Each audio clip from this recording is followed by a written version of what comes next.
జలములలో నుండి అనగా జనములో నుండి, ప్రజలలో నుండి ఎంపిక చేయబడిన ఈ యొక్క మహావేశ్య.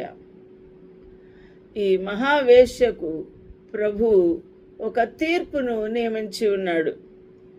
ఆ తీర్పు నీకు తెలియచేస్తాను, నీకు కనపరుస్తాను అని ఒక దేవదూత యోహాను భక్తునితో చెప్తూ ఉన్నాడు. There came one of the seven angels which had the seven vials. వారి 7 చేతిలో 7 ఉగ్రత పాత్రలు ఉండిని, వాటిని కుమ్మరించేశారు భూమి మీద. అండ్ టాక్డ్ విత్ మీ, యోహానుతో మాట్లాడుతూ ఉన్నాడు. ఏమని? Come hither, I will shew unto thee the judgment of the great oar that sitteth upon many waters. ఈ యొక్క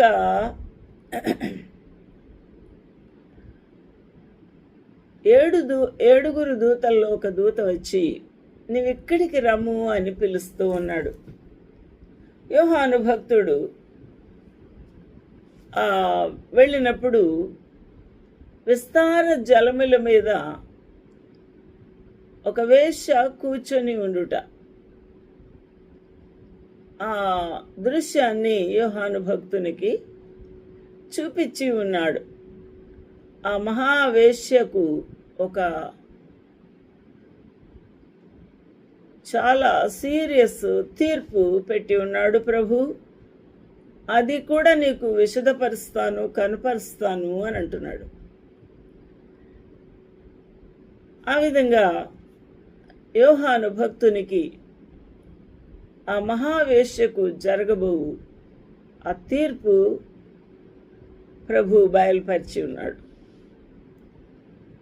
భూరాజులు ఆమెతో వ్యభిచరించిరి. భూరాజులు అనగా ఈ యొక్క జలములు అనగా అనేక జలములు అనగా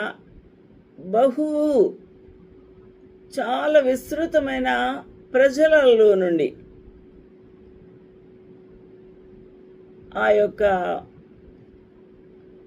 ఆ ప్రజల మధ్యలోంచి ఈ వేశ్య బయటికి వచ్చి ఉన్నాడు.